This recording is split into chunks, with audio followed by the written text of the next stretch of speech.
The town of Red Creek is the kind of place where American flags fly proudly on every porch, where neighbors wave at each other from across the street, and where stories of veterans like Frank Mitchell are passed down with pride. It's a town built on tradition, where respect for service runs deep. At the break of dawn, as the sky shifts from deep blue to orange, an elderly man steps out onto his wooden porch. Frank Mitchell, a retired Marine, stands tall despite his years. In his hands, he holds an American flag, neatly folded from the night before. With practiced care, he attaches it to the flagpole and raises it high, watching as the fabric catches the morning breeze. This ritual is sacred to him.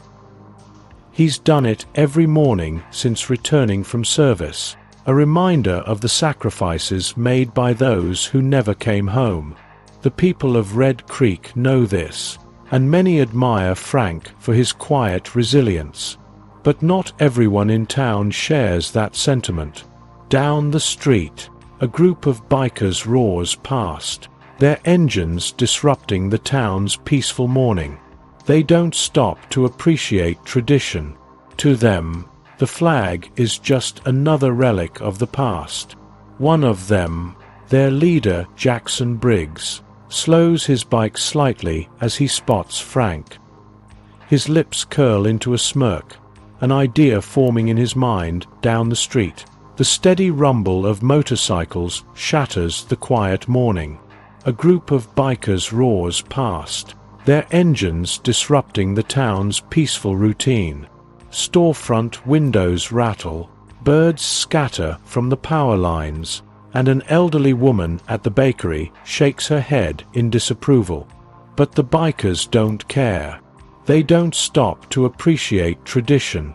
They don't notice the pride in the townspeople's eyes as Frank Mitchell raises his flag like he does every morning. To them, it's just another town, another stop before the next round of trouble. Leading the pack is Jaxon Briggs, a man who thrives on chaos. His black leather jacket is worn and cracked, a patch reading "Iron Jackals" sewn across the back.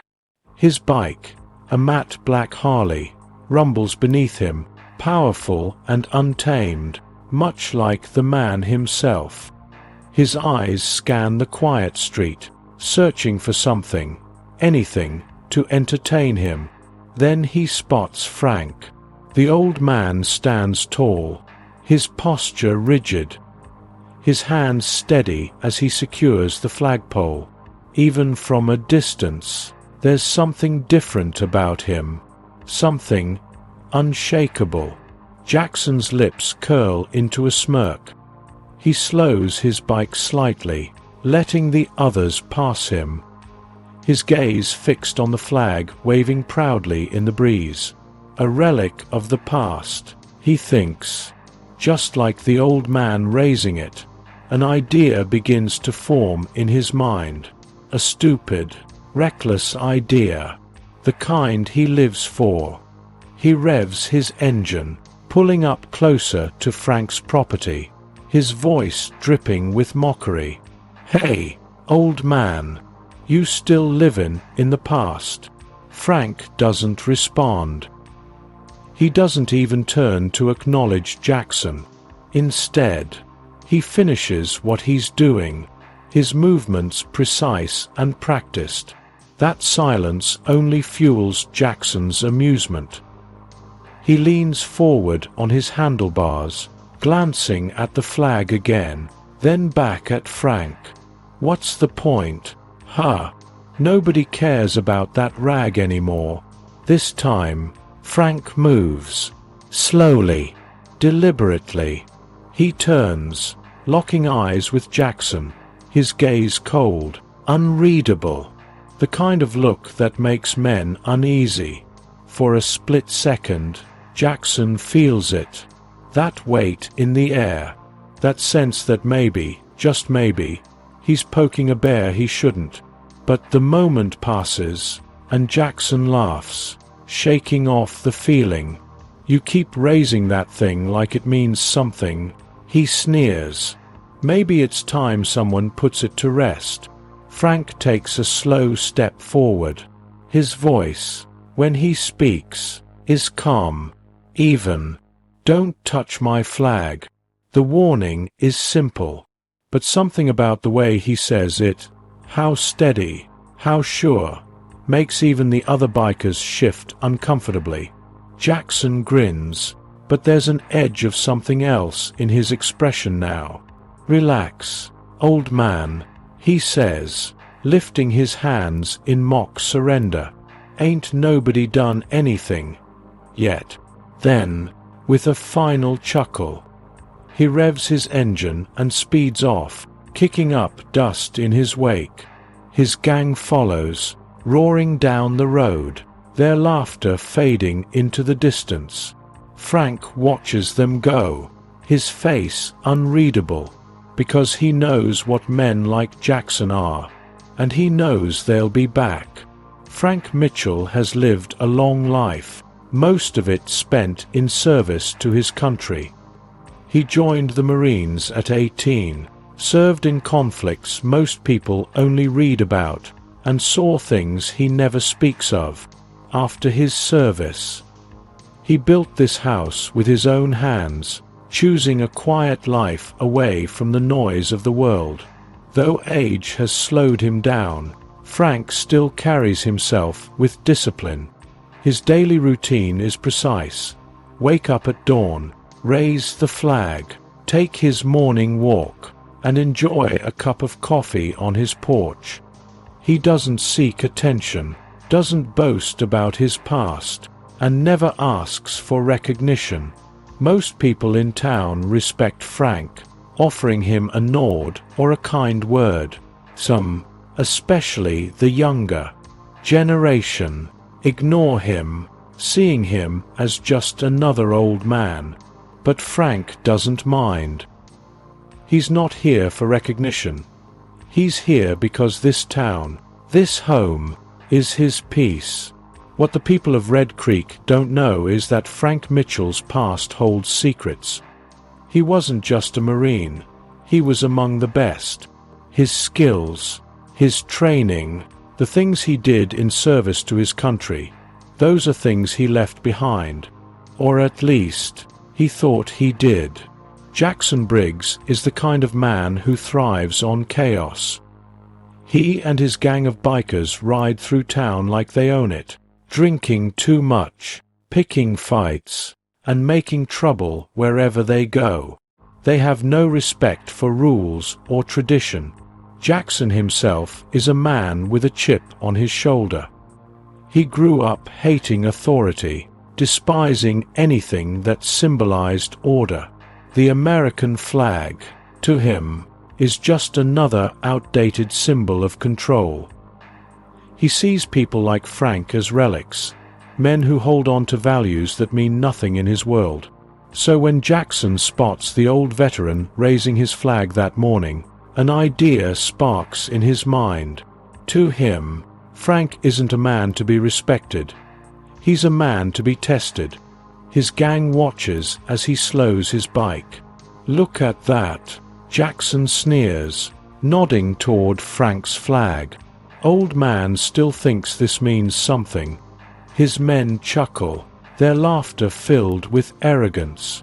One of them, a wiry man named Travis, smirks.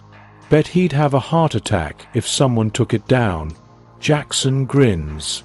Maybe it's time we see just how much that old rag matters to him. Frank, still standing by his flagpole, hears the laughter. He turns slowly, his sharp blue eyes locking onto the group of bikers.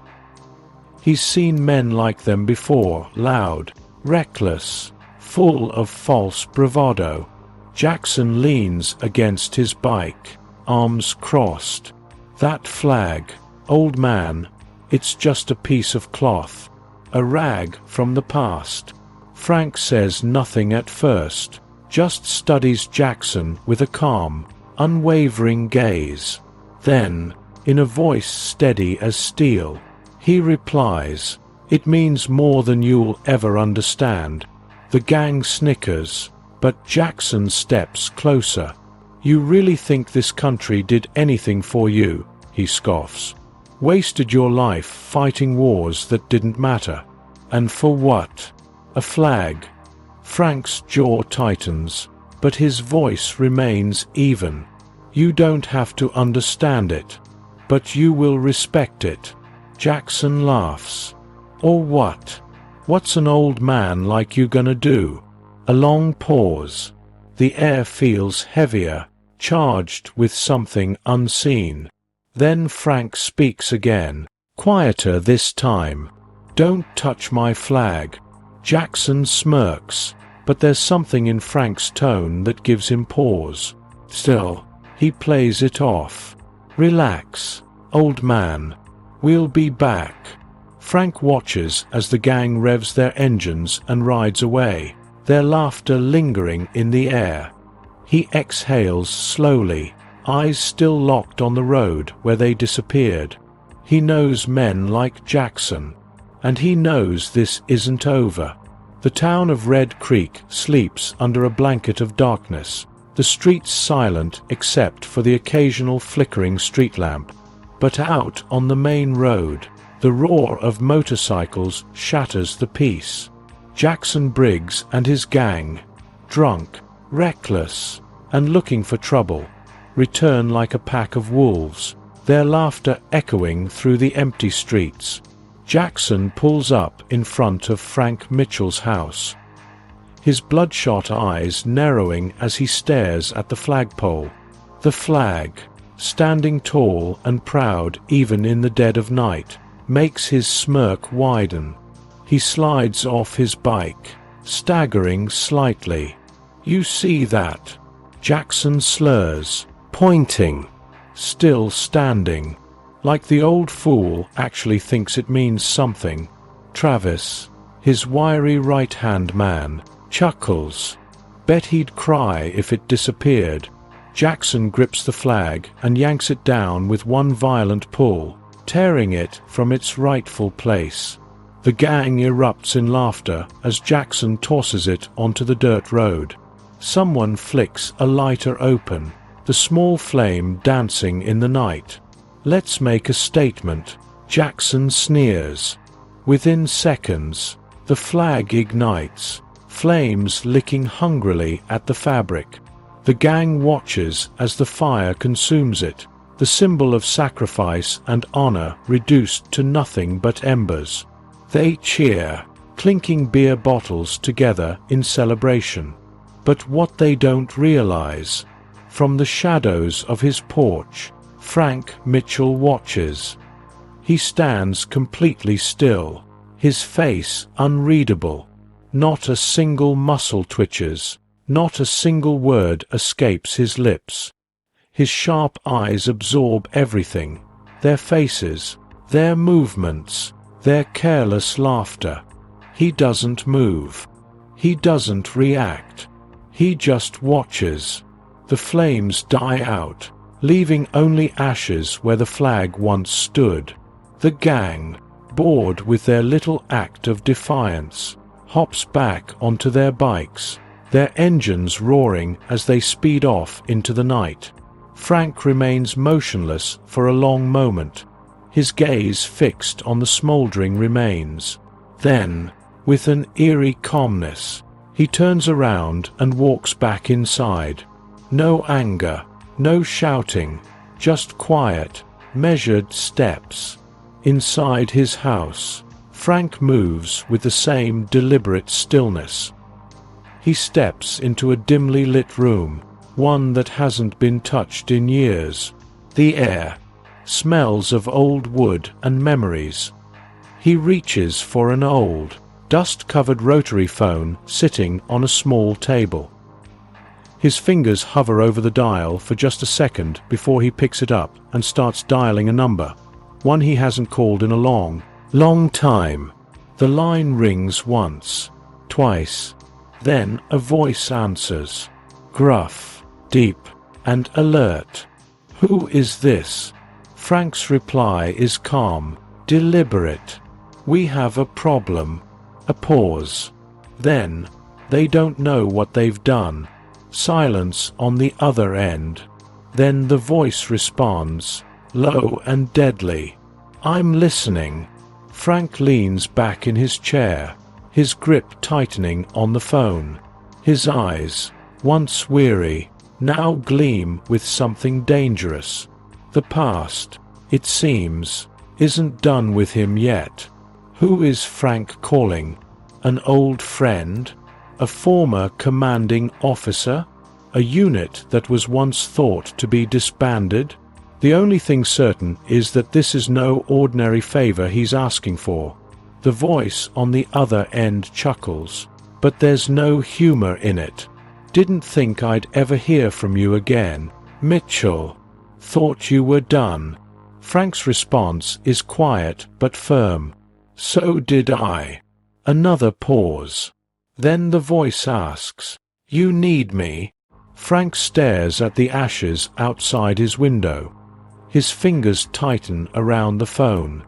I need them to understand what they've done, he says. The voice exhales, as if considering. Where? Frank gives him the name of the town.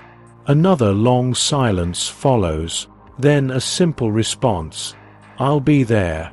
Click. Frank sets the phone down and exhales.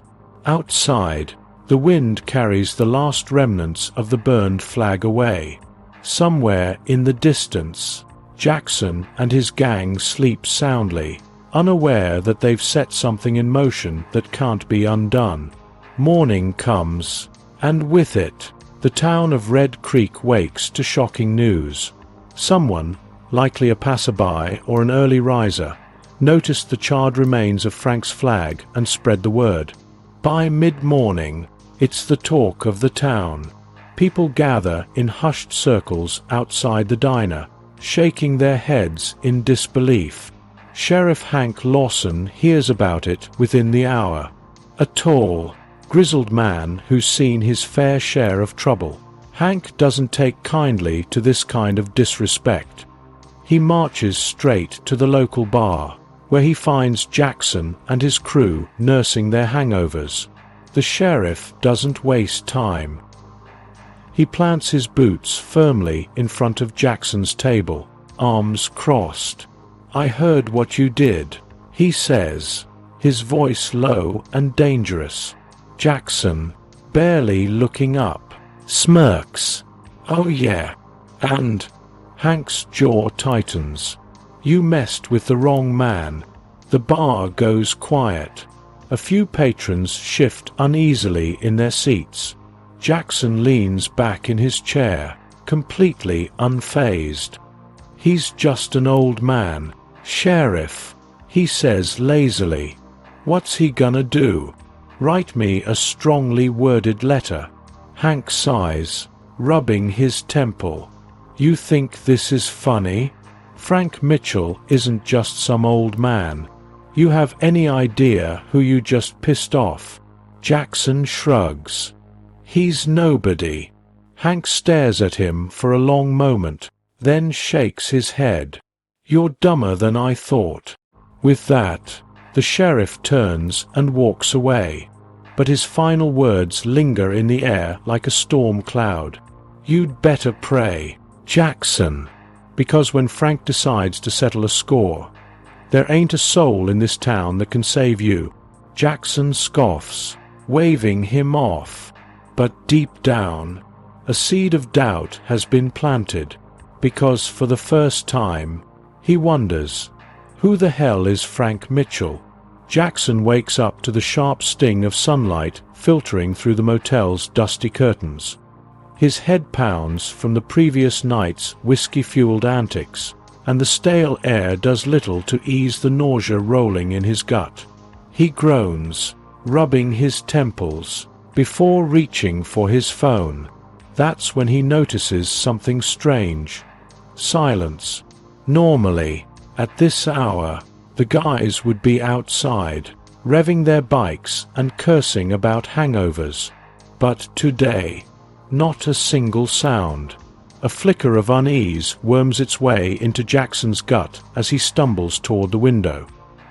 He yanks the curtain aside, and his blood runs cold. The parking lot is empty. Every single one of their motorcycles is gone. His breath hitches. His pulse quickens. He stumbles out the door, barefoot on the rough pavement, scanning the lot like he expects the bikes to suddenly reappear. But there's nothing. No tire marks. No broken locks.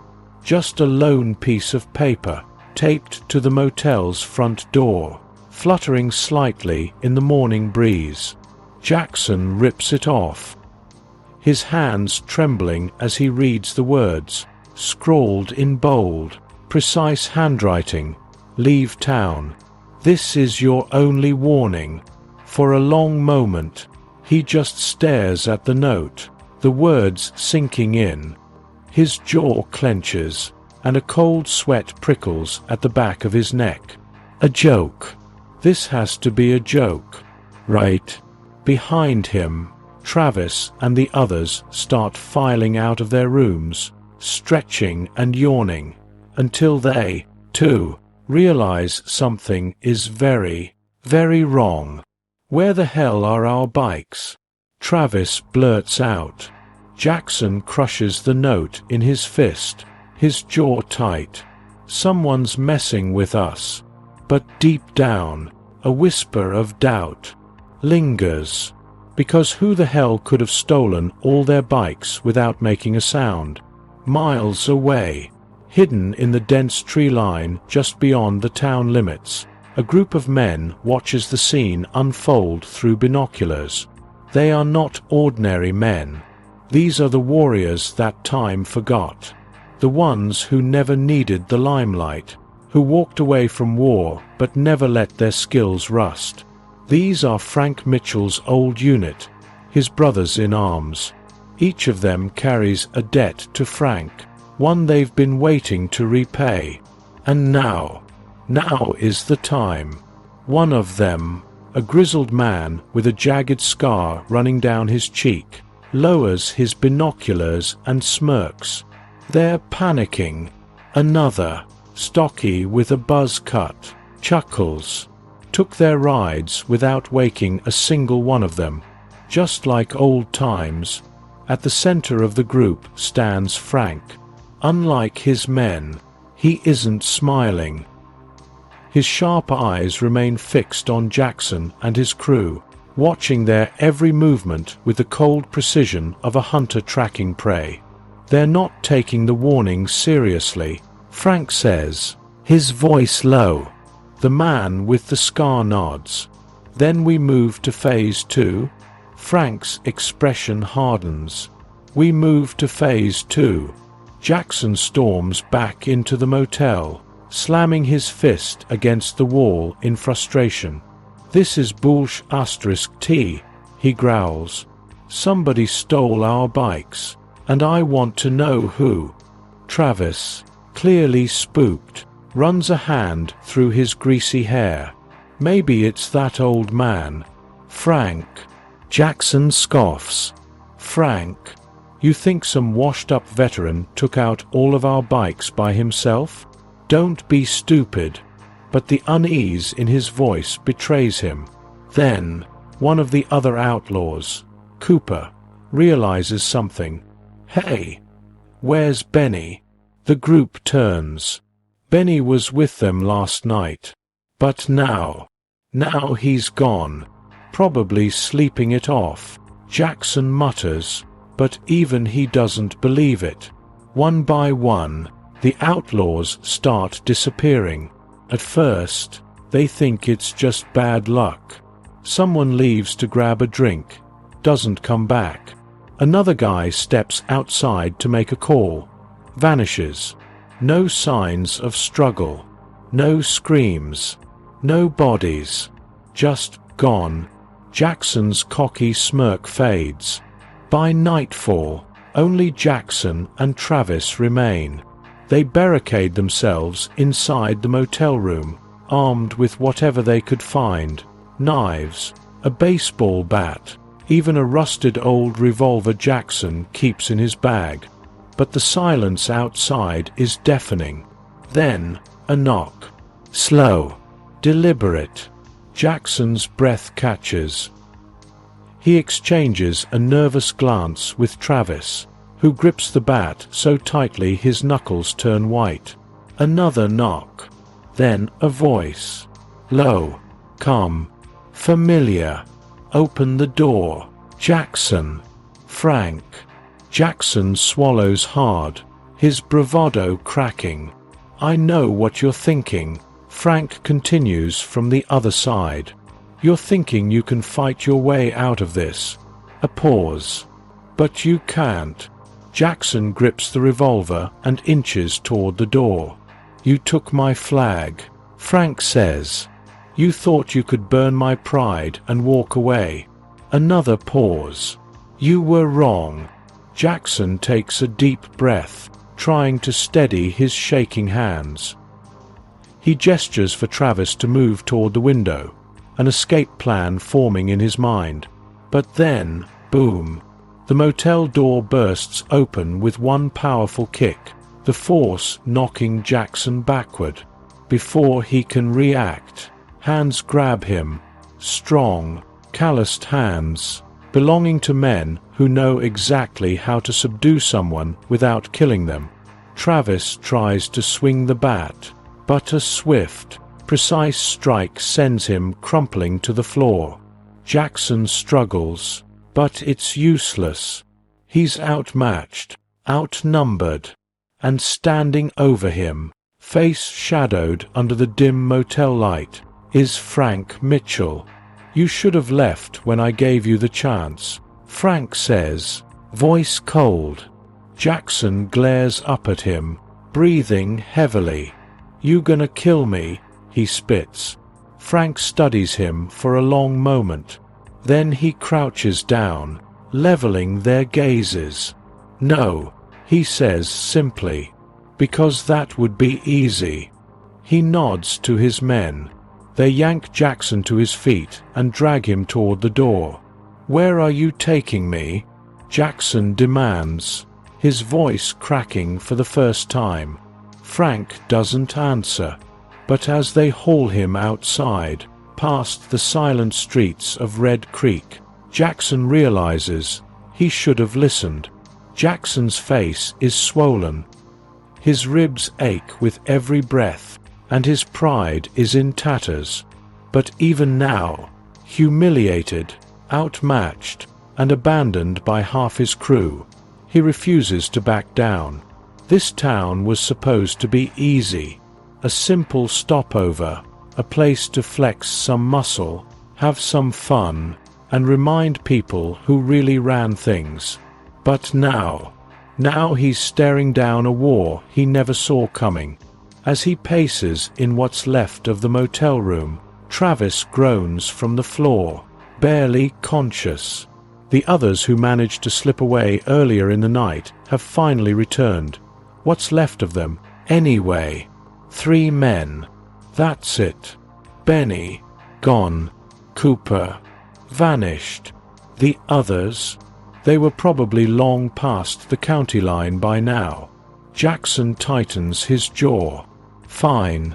If they want to run, let them. He doesn't need cowards on his side. But he isn't running. Not from some washed-up soldier.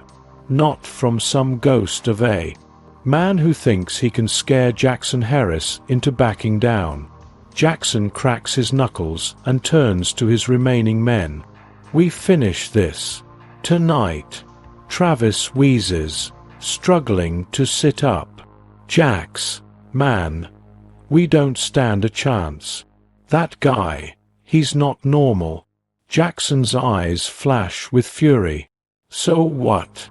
You want to crawl out of here with your tail between your legs? He points toward the shattered motel door. That old bastard embarrassed us.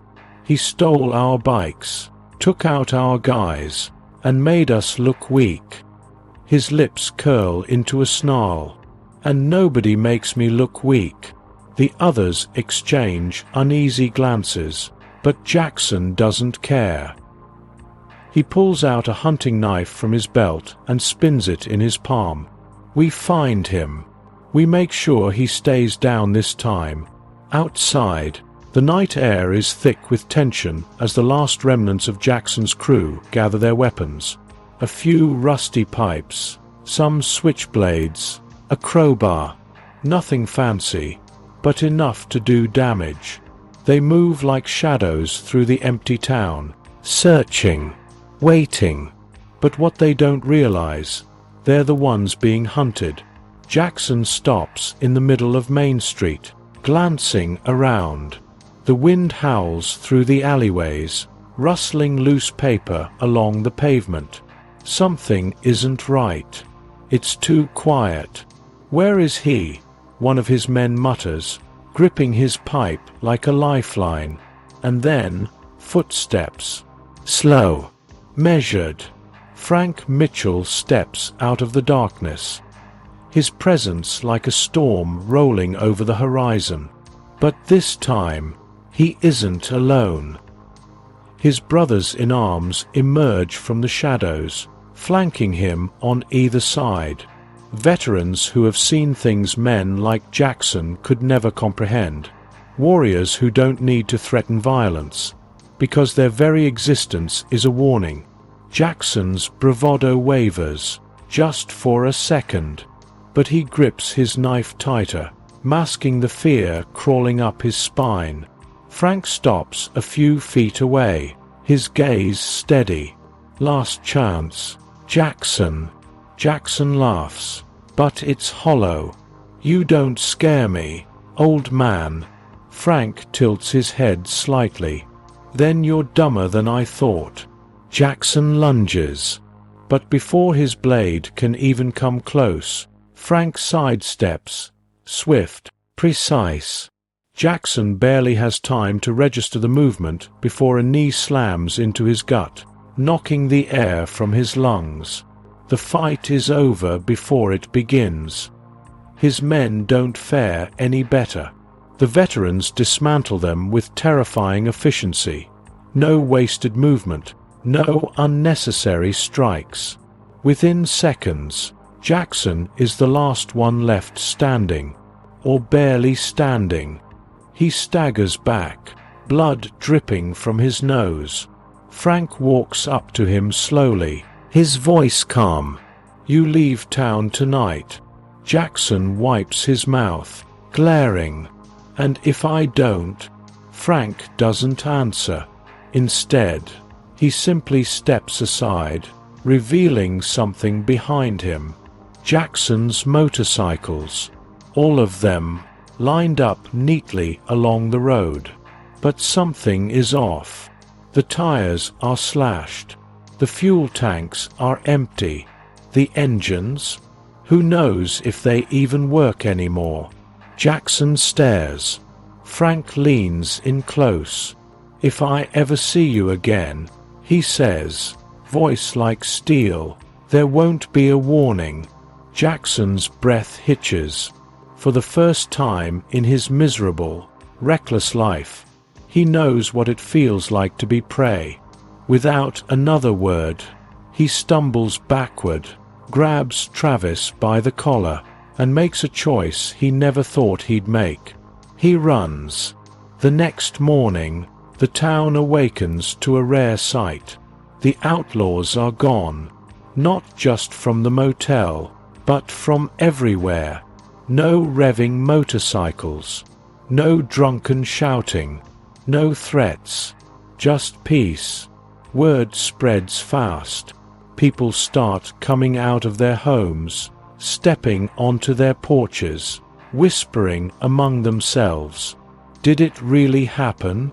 Did Frank Mitchell, one man, really send those thugs running? At the sheriff's office, the town's lawman watches with quiet amusement as Frank walks up the steps. They stand there for a long moment before the sheriff extends his hand. Frank shakes it.